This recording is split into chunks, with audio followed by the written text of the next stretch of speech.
할렐루야. 우리 지난주부터 초대교회 DNA라는 시리즈의 말씀 제목을 이제 가지고 말씀 나누고 있습니다. 교회에 대한 말씀입니다. 우리 교회가 가져야 할 초대교회의 모습, 회복해야 할 이 초대교회의 모습, 그리고 하나님의 교회로 다시금 우리가 새롭게 세워지기 위해서 우리가 초대교회로부터 교회의 역할과 교회의 사명과 교회의 책임 이런 것들을 우리가 좀 폭넓게 다루는 시간입니다. 지난주에는 우리가 첫 번째 교회였죠. 우리가 7개 교회 살펴보려고 제가 정했었는데요. 지난주 교회 어디였죠? 에베소 교회. 이 에베소 교회에 대해서 살펴보았습니다. 성도들을 향해 이 사랑이 충만했던 에베소 교회, 그들이 믿음에 신실했었고 또 사랑을 실천하는 그 수고와 인내가 있었던 교회, 그리고 하나님 앞에 게으름이 없었던 사랑을 실천하던 교회, 그 하나님을 향한 사랑과 이웃을 향한, 형제를 향한 그 사랑, 그 첫사랑이 회복되어야 된다라고 말씀을 드렸습니다. 오늘은 이제 두 번째 초대교회, 이제 고린도 교회에 대해서 좀 말씀을 나누려고 합니다. 이 고린도 교회의 정체성을 통하여서요, 우리 교회가 정말로 다시 한번 새롭게 세워지고 이 초대교회의 DNA가 다시 한번 회복되기를 축복합니다. 오늘 말씀의 제목은 고린도 교회 선물의 공동체, 선물이 되는 공동체라는 제목으로 초대교회 DNA 두 번째 시간 9월에 우리 둘째 주 주일 말씀 2부 말씀 증거하도록 하겠습니다. 사랑하는 여러분 인생에서 받았던 선물 중에 정말로 기억에 남는 그 선물은 정말 잊을 수 없어 라고 생각하는 선물 혹시 있다면 무엇입니까? 저도 인생을 살면서 여러 선물을 많이 받아보았는데요, 선물에 대한 좋은 기억들이 많습니다. 이 말씀을 준비하면서 정말 기억에 남는 선물 하나가 이제 떠올랐는데, 그것은 어떤 선물이냐면 제가 어릴 적 국민학교 때, 초등학교 6학년 때 이제 저희 시골 동네 아이들 사이에서 롤러스케이트가 유행하기 시작했었습니다. 저희 시골 동네가 이제 비포장에서 포장도로로 이제 막 바뀌고, 동네에 이제 포장된 주차장이 이렇게 아스팔트 주차장이 군데군데 이렇게 생기면서 동네 아이들 사이에 이 롤러스케이트가 이제 유행을 하기 시작했습니다. 근데 여러분, 그때만 하더라도 35년 전 때만 하더라도 그 롤러스케이트가 흔한 것은 아니었습니다. 비쌌어요. 아주 비쌌습니다. 그래서 동네 아이들 모두가 다 갖고 있는 것은 아니었습니다. 여러분, 저는 애석하게도 있는 사람이었을까요? 없는 사람이었을까요? 그 롤러스케이트가 없는 사람이었습니다. 그래서 동네에 나가면 동네 아이들이 그 롤러스케이트 타는 것만 이렇게 부러워하면서 이렇게 바라보다가 친한 애가 이렇게 오면, 야, 한 번만 태워주라, 한 번만 태워주라, 윽박 지르기도 하고 이렇게 빌려 타고 늘 부러워만 하던 아이였습니다. 그런데 여러분, 저는 잊혀지지가 않습니다. 6학년이 되어서 이제 3월 29일 제 생일에, 3월 29일 제 생일에 그 저녁에 이제 아버지가요, 저에게 선물 한 박스를 이제 내미셨습니다. 근데 제가 이렇게 열어보니까 뭐가 들어있어요? 롤러스케이트가 들어있는 겁니다. 여러분, 대박이었죠. 제가 사진 준비했는데요, 저거랑 거의 비슷하게 생겼습니다. 빨간색 롤러스케이트였습니다. 여러분, 그때 제 기억으로는요, 저희 동네 아이들 사이에서 가장 좋은 것을 사주셨습니다. 지금도 기억이 나요. 28,000원짜리. 여러분, 35년 전에 28,000원은 저희 집 살림에서 적은 돈이 아니었습니다. 큰 돈이었어요. 그래서 가장 좋은 빨간색 롤러스케이트 저에게 이렇게 사주셨는데, 여러분, 제가 그날 그 롤러스케이트를 받고 한숨도 못 잤습니다. 그걸 머리맡에 이렇게 놓고요, 자다가 깨서 또 확인하고 이게 꿈인가 생신가, 또 자다가 깨서 또 확인하고, 여러분, 그만큼 좋았습니다. 그리고 다음날 이제 학교 끝나기만을 기다렸다가 이제 동네에서 너희들 다 죽었다, 딱 기다려라, 롤러스케이트를 신고 그 바람을 휘저으며 아이들이 몰려있던 그 주차장 놀이터로 나가던 그 흥분과 그 자신감, 제가 아직도 잊혀지지가 않습니다. 여러분, 그 이후로 저는 그 롤러스케이트로 동네를 다 평정했습니다. 막 앞으로도 타고 막 뒤로도 타고 막 점프하고.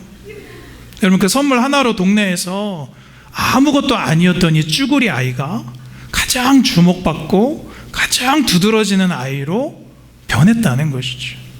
사랑하는 여러분, 저는 이 아침에 여러분에게 어릴 적 좋은 추억 하나 그냥 나누는 것으로 말씀드리는 게 아닙니다. 무슨 뜻이냐면 이 선물이라는 것은 나에게 값없이 주어지는 것입니다. 여러분, 주어진 선물은 때로 아무것도 아닌 나를 변화시키고요, 나를 값어치 있는 사람으로 만들어줄 때도 있습니다. 때로는 나의 인생이 이 선물로 인하여서 변화되고도 남는 것이 바로 선물의 힘입니다. 그런 사랑 여러분, 우리 인생에 있어서 가장 귀한 선물, 큰 선물이 있다면 그것은 무엇이겠습니까? 당연히 예수 그리스도를 아는 것인 줄로 믿습니다. 사랑 여러분, 우리 인생에 있어서 가장 귀하고 큰 선물은 나의 구원인 줄로 믿습니다. 우리 에베소서 2장 8절과 9절 우리 함께 읽겠습니다. 시작. 너희는 그 은혜에 인하여 믿음으로 말미암아 구원을 받았으니 이것은 너희에게서 난 것이 아니요 하나님의 선물이라. 행위에서 난 것이 아니니 누구든지 자랑하지 못하게 함이라. 아멘이십니까? 여러분, 내가 하나님을 알게 된 것, 그리고 예수 그리스도를 통하여 얻게 된 이 구원은 선물이라는 것이죠. 내 뜻과 내 선택, 내가 이 구원을 선택한 것이 아니라는 것입니다. 내 공로가 아니라는 거예요. 그래서 나는 그것을 자랑할 수가 없는 것입니다. 다른 방면으로 예수 그리스도를 자랑하지만 그것이 나의 공로로 자랑되는 것은 아니라는 거예요. 여러분, 우리는 내가 교회를 선택했다라고 믿지만, 사랑하는 여러분, 이 교회도 하나님께서 여러분에게 주신 선물이라는 것입니다. 여러분, 믿으십니까? 여러분, 교회 공동체는 구원을 이 선물로 받은 자들이 함께하는 하나님의 나라다라고 지난주에 말씀을 드렸죠. 그래서 이 교회는 구원과 그 은사를 선물로 이미 받은 자들이 함께 서로의 것을 나누는 공동체고, 그 선물을 함께 품는 공동체이고, 그 선물의 공동체가 교회인 줄로 믿습니다. 여러분, 오늘 바울은 이 고린도 교회를 향하여서 너희가 받은 그 은사처럼 이 교회를 선물로 여겨야 한다라는 그런 마음을 가지고 지금 편지를 쓰고 있는 것입니다. 사랑하는 여러분, 고린도 교회는 이 바울이 이제 2차 전도 여행을 할 때에 이 고린도 도시에 세웠던 그 가정교회로 시작한 교회, 고린도 교회였습니다. 여러분, 사진 보여주시면 고린도라는 도시는 이 소아시아와 유럽 중에서도요 가장 큰 도시였습니다. 지난주에 우리가 살펴보았더니 에베소와 이 고린도라는 도시가 당대의 가장 큰 두 가지 큰 도시였지만, 사실은 이 고린도라는 도시가 인구만 놓고 보면 에베소보다 훨씬 큰 도시였습니다. 노예까지 합쳐서 60만 명 이상이 살아가고 있었던 도시였죠. 지도 보시니까요, 로마로 이렇게 가기 전에 누구나 들리던 항구 도시였기 때문에 상업이 발달하고요, 또 국제무역이 아주 활발했었습니다. 그러니까 돈이 많은 거예요, 그 지역의 사람들이. 그러니까 사람들이 사치가 심했고요, 또 여러분 돈을 좋아하니까 도박이나 어떤 스포츠나 엔터테인들이 이렇게 발달했던 도시가 고린도였습니다. 여러분, 그러다 보니 성경이 묘사하는 이 고린도는 사실 좋은 점보다는 나쁜 점이 많이 묘사가 되어 있습니다. 영적으로 당연히 타락했던 도시였지요. 그 이유는 그 고린도라는 곳에는 아프로디테미라는 신전이 있습니다. 제가 사진을 좀 복원해서 준비해 봤습니다. 이 아프로디테미라는 이 고린도에 우뚝 세워진 이 신전은 저 동상 비너스 신, 여러분 우리가 익히 들었죠? 비너스 신을 이렇게 섬기는 신전이었는데요, 근데 그 안에는 그냥 여기서 제사만 드리는 것이 아니라 수백 명의 여사제들이 항상 대기하고 있었습니다. 그 이유는 그 안에서, 이 신전 안에서 우리가 입에도 담기에 민망한 성적인 문란함이 아무렇지도 않게 그 신전 안에서 이제 일어나고 있었던 그 지역이 바로 고린도 도시였습니다. 그래서 여러분, 당시 유럽과 이 아시아에는 이런 말이 있었어요. 고린티마조이라는 말이 있었습니다. 고린티마조이. 이 말의 뜻은 고린도 사람들처럼 문란하게 산다, 고린도 사람들처럼 음란하다, 방탕하게 산다 라고 일컬음 받을 만큼의 언어가 있었습니다. 그래서 여러분, 이 고린도는 항상 이 돈과 물질과 철학과 문화가 아주 다양하게 섞여 있어서 최고조에 있었던 휘황찬란했던 도시가 바로 고린도였습니다. 자, 이곳에 바울이 이제 1년 6개월 동안 머물면서 복음을 전하고 또 가정교회가 세워지고 이제 교회의 모습이 생겼다는 것이죠. 바울이 고린도 전후서를 쓴 목적은 물론 고린도 교회의 문제를 바로잡기 위함입니다. 그 문제를 해결하기 위함이었죠. 그런데 사실 바울은요, 이 고린도 교회 성도들이 사실은 칭찬받을 만한 일이 많다라고 말하고 있죠. 그래서 이 고린도 전후서 서신 안에는 사실 많은 부분이 바울이 이 성도들을 자랑하고 싶고 감사해하고 있고 이 성도들을 향해서 하나님을 칭찬하고 있는 장면이 있습니다. 우리 대표적으로 고린도후서 7장 4절 우리 함께 읽어보겠습니다. 시작. 너희를 위하여 자랑하는 것도 많으니 내가 우리의 모든 환난 가운데서도 위로가 가득하고 기쁨이 넘치는 도다.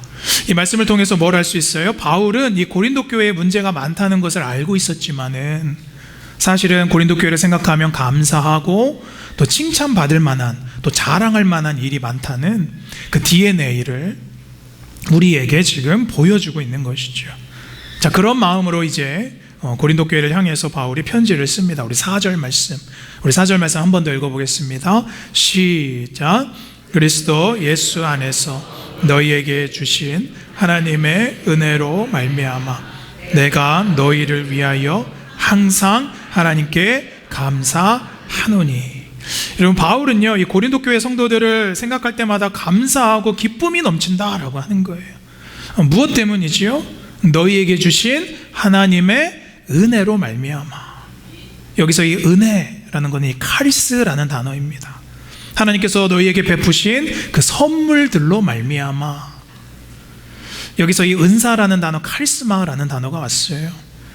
그 선물들이 무엇인지, 너희가 받은 그 선물들이 무엇인지 이제 5절에서 설명하고 있지요. 5절에 보니까요, 이는 너희가 그 안에서, 예수 안에서 모든 일, 곧 모든 언변과 모든 지식의 풍족함으로 라고 말하고 있어요.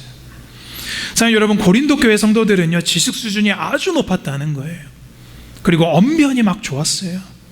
여기 언변이라는 말은 로고스라는 단어인데요, 논리적이다라는 뜻이죠. 성도들이 언어 구사에 능하고 말을 하면 논리적으로 아주 잘했다라는 거예요.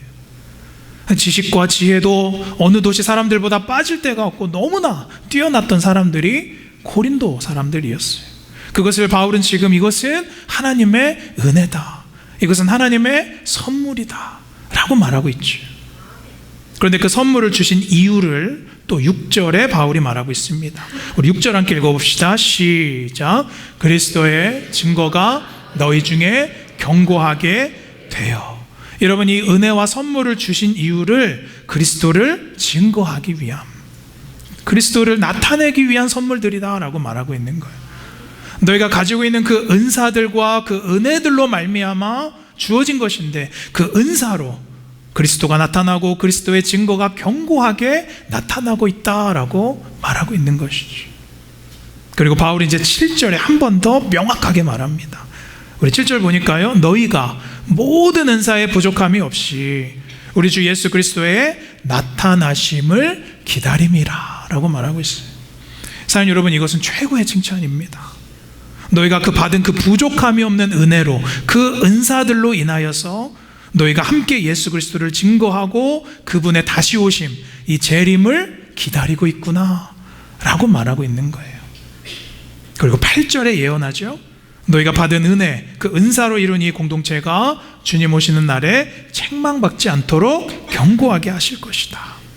왜냐하면 9절에 너희를 불러 그의 아들 예수 그리스도를 우리 주로 더불어 교제케 하시는 하나님은 미쁘시도다. 여기서 미쁘다라는 말은요, 신뢰할 만하다, 믿을 만하다라는 뜻이에요. 그러니까 여러분, 이게 중요합니다. 바울이 지금 고린도 교회를 칭찬하고 있는 이유는 너희가 대단해서가 아니라 그 모든 풍성한 하늘의 은혜를 주신 하나님께서 신뢰할 만하고 믿을 만하기 때문이다 라고 말하고 있는 거예요. 사랑하는 여러분, 교회의 견고함은 어떤 사람이나 재정이나 어떤 목회자나 다른 것을 믿을 만해서가 아니라 교회의 견고함은 하나님을 신뢰할 만하기 때문인 줄로 믿습니다. 하나님을 우리가 믿기 때문이에요. 우리가 성경을 좀 알면 이 고린도 교회에 대해서 우리가 생각할 때 그 문제 많았던 교회, 바울파, 예수파, 베드로파, 아볼로파 이렇게 나누어졌던 갈등이 심했던 교회, 또 성도들이 도덕적으로 문제가 많았던 교회, 이단의 공격으로 시끄러웠던 교회, 좋지 않은 교회로 우리가 생각을 하지요. 왜냐하면 그런 설교를 여러분께서 많이 들으셨기 때문이에요.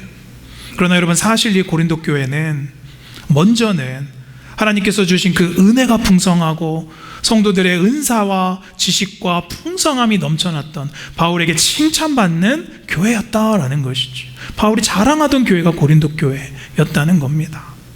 자, 여러분, 그래서 저는 우리가 다 아는 이 고린도 교회의 문제점을 오늘 우리가 집중하는 것이 아니라 이 고린도 교회가 가지고 있었던 장점, 그리고 우리가 닮아야 할 그 초대교회의 DNA, 그것이 무엇인가를 오늘 좀 몇 가지만 살펴보려고 합니다. 첫 번째, 우리 고린도 교회의 DNA 첫 번째 무엇이죠? 소명이 확고한 공동체였다. 여러분, 고린도 교회는 이 부르심과 소명이 확고한 공동체였다는 것이죠. 여러분, 고린도 교회 성도들은요, 부르심을 명확하게 알고 있었습니다. 그 휘황찬란하고 그 번영했던 그 향락의 도시 고린도에서 자신들이 왜 그리스도인으로 부름받았는지, 그 의미가 무엇인지를 잘 알고 있었던 자들이었습니다. 자, 본문 2절에 보면 이렇게 나와 있죠. 고린도에 있는 하나님의 교회, 곧 그리스도 예수 안에서 거룩하여지고 성도라 부르심을 받은 자들과 또 각처에서 우리 주 곧 그들과 우리 주 대신 예수 그리스도의 이름을 부르는 모든 자들에게, 여러분이 첫 줄에 보면요, 고린도에 있는 하나님의 교회라고 말하고 있죠. 여러분, 이게 어떤 뜻이냐면 도시가 유흥과 오락의 도시, 말하자면 라스베가스 같은 그러한 휘황찬란한 도시 중간에 교회가 세워져 있다라는 거예요. 그럼 비슷한 거예요. 그래서 그들에게는 소명과 부르심이 있는데 어떤 소명이에요? 그 도시 안에서 그들이 거룩해지는 소명이 있었다는 거예요. 자, 여러분, 우리는 어디서든지 거룩을 향한 소명이 있는 줄로 믿습니다. 여러분이 그 장소에 가시고 그곳에 가시면 그곳이 여러분을 통해서 거룩하여지는 줄로 믿습니다. 여러분, 2절 후반부에 보시면 각 처에서 주 대신 예수 그리스도의 이름을 부르는 모든 자들에게 라고 말하고 있어요. 그러니까 고린도 안에 있는 다양한 인종들, 다양한 문화의 사람들 많이 있었지만 그리스도의 이름을 부르는 모든 사람들은 다 하나님의 성도다라고 말하고 있는 거예요. 그러니까 차별 없는 공동체가 고린도 교회였다라고 하는 것이죠. 그래서 고린도전서 12장 13절에 이런 구절이 있습니다. 우리가 유대인이나 헬라인이나 종이나 자유자나 다 한 성령으로 침례를 받아 한 몸이 되었고, 할렐루야, 다 한 성령을 마시게 하셨느니라. 산 여러분, 이 하와이 땅도 이 고린도와 닮아 있는 점이 있어요. 또 영적으로 닮아 있는 점이 있습니다. 하와이도 항구 도시이고요, 또 이 안에도 다문화 다가정, 이 하와이에 다문화 다가정이 많습니다. 그리고 화려한 도시예요. 이훈과 번영이 있고 수많은 다양성의 문화가 이 하와이 안에 공존하고 있는 것, 영적으로 비슷한 부분이 고린도와 비슷합니다. 그러나 사랑하는 여러분, 우리도 이 안에서 여러분께서 거룩함을 지키셔야 되는 줄로 믿습니다. 여러분, 그 거룩함을 위하여 부르심을 받았다는 거예요. 그리고 예수를 드러나기 위한 그 소명으로 우리가 확고한 부르심으로 이 교회가 되어 있는 줄로 믿습니다. 그 소명으로 우리는 모였다는 것을 여러분 잊지 않으셔야 돼요. 그래서 두 번째, 우리 고린도 교회의 DNA 두 번째 무엇이죠? 풍성한 은혜의 공동체, 풍성한 은사의 공동체. 여러분, 아까 바울이 고린도 교회를 향한 그 감사가 무엇이었습니까? 풍족한 은혜와 넘치는 그 은사 때문에 감사했어요. 고린도 사람들, 고린도 교회 성도들은 언변도 좋고 지식도 좋고 말씀도 좋고 성경을 배우기만 하면 잘 가르치고 뭘 못하는 사람들이 없었다라는 거예요. 그런데 여러분, 그 은사를 주신 목적이 7절에 예수 그리스도를 증거하고 주의 재림을 보기 위한 은사였다라고 말하고 있는 것입니다. 여기서 은사라는 단어는 카리스마라는 단어입니다. 아까 그 은혜, 카리스라는 단어에서 왔어요. 사랑하는 여러분, 은혜와 은사는 내가 스스로 부여하는 것이 아닙니다. 그 은혜와 은사는 하나님으로부터 주어지는 거예요. 선물로 받는 거예요. 여러분, 교회 안에서도 은사 받은 대로 하나님께서 이루어 가시는 줄로 믿습니다. 목회자는 목회자대로, 또 각 직분자는 직분자대로 거기에 맞는 은사를 주셨고 하나님께서 부어 주셨다는 거예요. 또 부어 주실 거라는 거예요. 그러니까 여러분, 은사는 뭐 네가 낫다, 그 직분이 더 낫다, 혹은 저게 더 좋다, 이게 더 좋다. 여러분, 은사는 어떤 비교의 개념이 아니라는 거예요. 성도에게 주신 은사의 목적은 하나님께서 함께 어우러져서 이 하나님 나라의 몸된 교회를 이루어 가시는 데 목적이 있는 줄로 믿습니다. 재작년에 제가 아이들 데리고 한국 가족들과 시골집에 이렇게 갔는데요. 할머니 계시는 제가 자랐던 시골집. 이 시골집에 가보면 뭐 밭도 있고 정원도 있고 나무도 있고 꽃도 있고 많습니다. 그래서 이제 아이들이 시골에 내려와서 심심하니까 이제 할머니께서 저희 첫째와 둘째 녀석들에게, 야, 니들 나가서 꽃에 물도 좀 줘보고 이 호미 갖고 가서 고랑도 좀 물 잘 내려가게 좀 파보고, 그냥 시켰어요. 그냥 뭐 별다른 의미 없이. 그래서 아이들이 이제 가서 뭐 이것저것 물도 주고 뭐 호미로 뭐 하고 하는 거예요. 근데 이제 좀 있다가 좀 시끄러워서 나가봤더니 둘이 싸우고 있는 거예요. 싸우는 이유를 이렇게 왜 싸우냐 이렇게 봤더니 서로 호수 잡고 물 주겠다고, 서로 물 주겠다고 호수 내놓으라고 서로 싸우고 있는 거예요. 그러니까 둘째는 이제 호미를 줬는데 호미로 땅을 파라고 줬는데 물 뿌리는 형이 더 재밌어 보이는 거예요.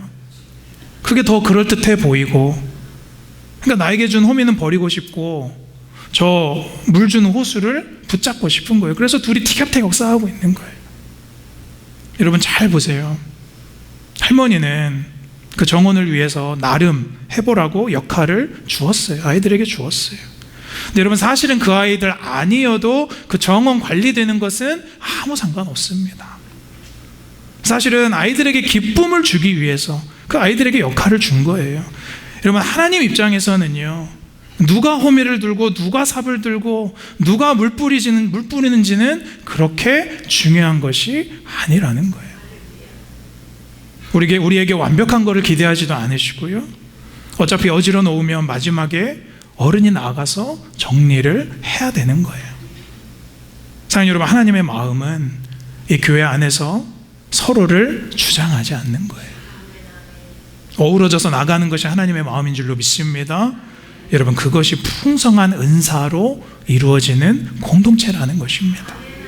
사랑하는 여러분, 직분도 마찬가지입니다. 사랑하는 여러분, 우리가 이런 마음은 품어야죠. 내가 그 자리에 꼭 필요한 사람이다, 헌신된 마음은 가져야 됩니다. 그것은 갖되 나만 그걸 해야 한다라고 고집하는 것은 교회에서 있을 수가 없는 일이에요. 또 반대입니다. 그럼 목사님, 왜 꼭 나만 해야 됩니까? 라는 것도 건강하지 않습니다. 왜 나만 목장 리더 해야 됩니까? 왜 나만 전도회 임원 해야 됩니까? 사랑하는 여러분, 하나님께서 할 사람이 없어서 여러분 시키는 것이 아니라 하나님께서 여러분을 그 직분으로 하여금 변화시키기를 원하시는 줄로 믿습니다. 여러분께서 십자가로 나아가기 위하여 그 직분을 맡기신다는 거예요. 사랑하는 여러분, 우리는 십자가로 나아가기 위해 하나님께서 우리를 직분자로 부르셨음을 믿습니다. 여러분, 저는 항상 목회도 그런 마음으로 하죠. 여러분, 오해하지 말고 들으세요. 저는 어떤 마음을 갖고 있냐면, 항상 하나님께서 나를 분명하게 이 교회로 부르셨지만 나 아니어도 하나님께서 하신다. 나 아니어도 하나님께서 하신다. 여러분, 저는 이 균형을 맞추고 가는 거예요.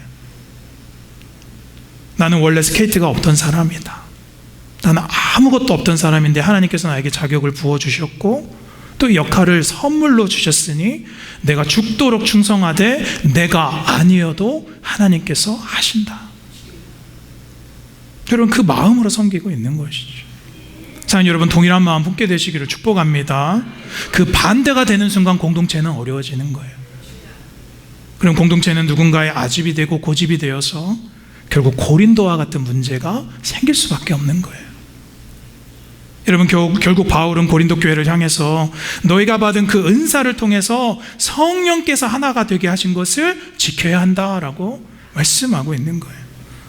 그래서 고린도전서 12장으로 넘어가 보시면요, 4절부터 쭉 나옵니다. 은사는 여러 가지나 성령은 같다.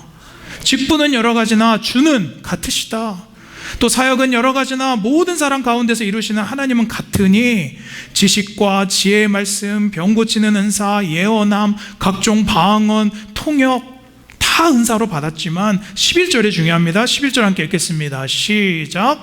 이 모든 일은 같은 한 성령이 행하사 그의 뜻대로 각 사람에게 나누어. 믿으십니까? 31절에 그러니 너희가 더욱더 큰 은사를 사모해야 된다. 사랑하는 여러분, 저는 우리 교회가 정말로 각자 받은 그 풍성한 은사와 그 역할로 인하여서 어우러져서 하나님 나라를 아름답게 가꾸는 귀한 공동체 되기를 축복합니다.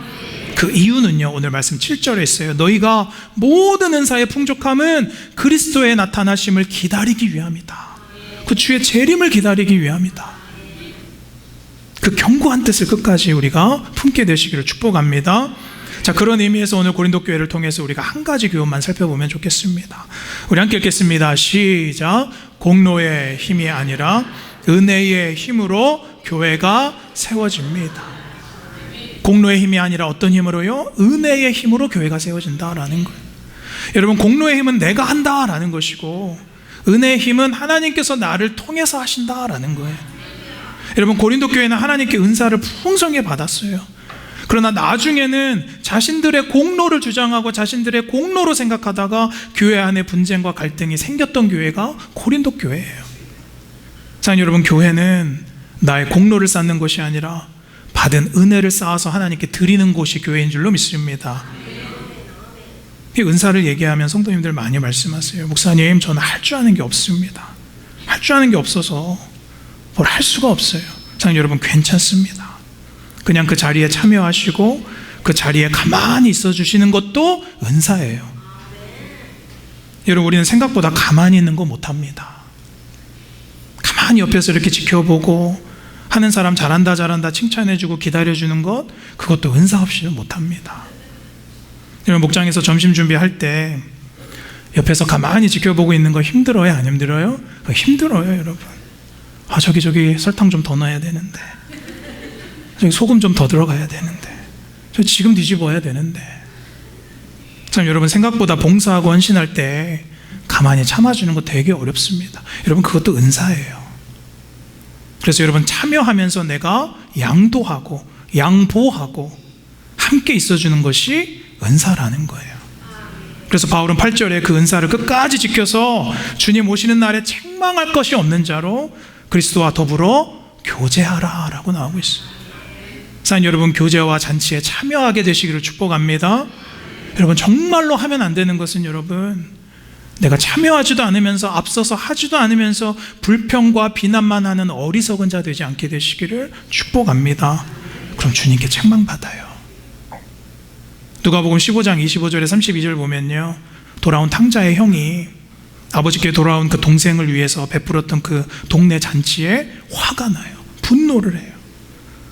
아버지, 뭐 잘한 게 있다고 재산을 다 탕진하고 쓰고 온 저 녀석을 위해서 살찐 송아지를 왜 잡습니까? 이 집을 지키고 수고한 게 저인데 아버지는 저를 위해서 염소 한 마리라도 잡아주신 적이 있습니까? 라고 불평하고 화를 내요. 그래서 그 잔치에 참여하지 못해요. 그때 아버지가 뭐라 그래요? 누가복음 15장 31절에 얘야, 너는 항상 나와 함께 있지 않았느냐? 내 것이 다 네 것이로 돼. 이 동생은 죽었다가 살아났고 내가 잃었다가 얻었기로 우리가 즐거워하고 기뻐하는 것이 마땅하지 않겠느냐? 사랑하는 여러분, 천국은 이미 내 것으로 주어진 줄로 믿습니다. 구원이 이미 우리 안에 있는 줄로 믿습니다. 우리는 수많은 은혜를 미리 받았어요. 그렇다고 해서 내가 없는 것, 저 사람이 조금 더 드러나는 것, 내 앞에 보이는 당장의 불만족으로 내가 뒤로 물러나서 그 잔치에 참여하지 않는 것은 나만 손해라는 거예요. 사랑하는 여러분, 교회는 항상 그 잔치에 참여하는 것인 줄로 믿습니다. 사랑하는 여러분, 이 초대교회의 목적, 이 시리즈의 목적은, 이 말씀의 목적은 우리가 교회를 향하여서 더 넓은 시야를 갖는 거예요. 우리가 교회를 향하여 더 넓은 그 하나님의 시야를 우리가 품게 되는 것이 목적이에요. 여러분, 교회는 그냥 사람들을 만나고 교제하고 커뮤니티하는 그런 공간이 전부가 아닙니다. 교회는 그냥 내 수준에 맞는 사람, 나랑 통하는 사람 찾는 것이 교회가 아니에요. 사랑하는 여러분, 교회는 그것이 주된 목적이 아닙니다. 사랑하는 여러분, 교회가 커뮤니티 자체가 목적이라면 시설도 좋고 사람도 많고 다 잘 되어 있는 대형 교회만이 하나님의 교회겠죠. 근데 그렇지 않다는 거예요. 사랑하는 여러분, 교회는 주님의 이름으로 두세 사람이 모이는 곳이 교회인 줄로 믿습니다. 왜냐하면 교회는 관계나 교제나 예배 분위기나 목사님이 어떤가, 말씀의 질이 무엇인가, 그보다도 항상 더 높은 가치와 더 높은 비전과 더 숭고하고 존귀한 목적이 있는 것이 교회인 줄로 믿습니다. 사랑하는 여러분, 교회는 하나님의 창조와 구원과 부활과 기적과 재림을 기다리는 것이 교회의 목적인 줄로 믿습니다. 그 나머지 것들은 다 부수적인 거예요. 사랑하는 여러분, 우리가 고린도 교회의 약점처럼 성도를 미워하고 질투하고 비난하고 성도를 시기하고 여러분 그러고 있을 시간이 없어요. 그러다 보면 구원을 잃게 돼요. 사랑하는 여러분, 축제에 참여하시고 내가 이미 받은 은혜, 그 은사를 확장시켜서 교회를 이루어 가셔야 될 줄로 믿습니다. 마지막 고린도 교회의 DNA 세 번째 무엇이죠? 회개를 기뻐함. 회개를 기뻐하는 교회였다라는 거예요. 사랑하는 여러분, 고린도 교회의 분쟁과 갈등이 많이 있었어요. 그러나 고린도후서 6장으로 넘어가면 바울이 고린도 교회의 회개함을 기뻐합니다. 우리 고린도후서 7장 9절에서 10절, 내가 지금 기뻐함은 너희로 근심하게 한 까닭이 아니요 도리어 너희가 근심함으로 무엇에 이뤘다? 회개함에 이른 까닭이라. 너희가 하나님의 뜻대로 근심하게 된 것은 우리에게서 아무 해도 맞지 않게 하려 함이라. 10절, 하나님의 뜻대로 하는 근심은 후회할 것이 없는 구원에 이르게 하는 회개를 이루는 것이다. 다른 근심은 사망을 이루는 것이다. 사랑하는 여러분, 교회 안에서 마음에 안 드는 것 투성이일 때 근심해라 라는 거예요. 그러나 그 근심이 나의 회개로 열매 맺어야 된다는 거예요. 사랑하는 여러분, 고린도 교회는 여러 가지 문제가 있었습니다. 바울도 다 알고 있었어요. 그러나 기뻐하는 것이 무엇입니까? 그들이 회개에 이르렀다라는 거예요. 사랑하는 여러분, 교회를 향하여 근심하게 되시기를 축복합니다. 여러분의 변하지 않는 기질과 성품 때문에 근심하시기를 축복합니다. 그러나 교회 안에 내 모습을 가지고 근심하셔야 된다는 거예요. 그래서 내가 회개에 이르게 되어서 그 구원을 완성하셔야 된다는 것입니다. 말씀의 결론입니다. 결국 우리가 다 아는 대로 이 고린도 교회를 향한 바울의 핵심은 13장이죠. 고린도전서 13장. 바울 최고의 반전이 13장에 일어나요. 우리가 이 고린도전서 13장 1절부터 여러분 다 외우시기도 하지만 이 원문을 보시면요, 이 헬라어에 보면 앞에 이안이라는 단어가 들어가 있어요. 이안하고 시작됩니다. 그게 무슨 뜻이냐면 만약 뭐뭐를 한다면 이라는 뜻이에요. 그러니까 조건문이에요. 그러니까 우리말로 치면 그러나 너희가 뭐뭐 한다 하더라도, 뭐뭐 한다 할지라도 라는 뜻이에요. 그러니까 13장 1절에 제가 의역하면 너희가 천사와 같이 황홀한 말을 한다 할지라도, 뭐가 없으면, 사랑이 없으면 소음이 되고, 내가 모든 비밀과 모든 지식에 능통해서 산을 옮길 만한 대단한 믿음이 있다 하더라도 그러나 사랑이 없으면, 영어로 보니까요, if you don't have 라고 되어 있어요. 너희가 사랑을 갖고 있지 않으면 아무것도 아니다. 내가, 너희가, 이 교회가 이 사랑을 갖고 있지 않으면 아무것도 아니다 라고 말하고 있는 거예요. 사랑하는 여러분, 묻고 싶습니다. 왜 교회에 출석하고 있으세요? 내가 이 교회를 바라볼 때 내가 원하는 조건들에 맞지 않는 것, 사랑하는 여러분, 그거를 따지기 전에 여러분 안에 예수의 사랑이 있는지를 보게 되시기를 축복합니다. 이 교회를 향한 사랑이 있는가? 사랑하는 여러분, 문제없는 교회는 없어요. 부족함 없는 교회는 없어요. 그러나 그런 것들은 하나님께서 채우게 되실 줄로 믿습니다. 오히려 그 분쟁과 갈등과 염려를 가지고 우리가 고린도 교회처럼 은혜에 집중할 때 교회는 성숙해 가는 거예요. 그러나 여러분, 사랑 없는 교회는 답이 없어요. 여러분, 사랑 없는 교회는 답이 없어요. 그것이 교회의 근간이고 그것이 교회의 본질이기 때문에 그래요. 그래서 오늘 10절에 바울이 마지막에 뭐라 그래요? 그러므로 형제들아, 함께 읽겠습니다. 시작. 내가 우리 주 예수 그리스도의 이름으로 너희를 권하노니 모두가 같은 말을 하고 너희 가운데 분쟁이 없이 같은 마음과 같은 뜻으로 온전히 합하라. 어디서 많이 듣던 말씀이죠? 올해 저희 교회 비전입니다. 사랑하는 여러분, 여러분이 복음을 선물로 받았다면 사랑도 은사로 받은 거예요. 그 선물을 가지고 이제 기쁘게 나아가야죠. 흥분되는 마음으로 나아가야죠. 놀이터로, 주차장으로 달려가야죠. 우리에게 선물로 주신 이 교회를 나의 은사를 통해 변화시키고 이 교회가 정말로 나에게 잠이 안 오는 교회, 설레이는 교회, 선물과 같은 그런 공동체 되기 시기를 주님의 이름으로 간절히 축원합니다.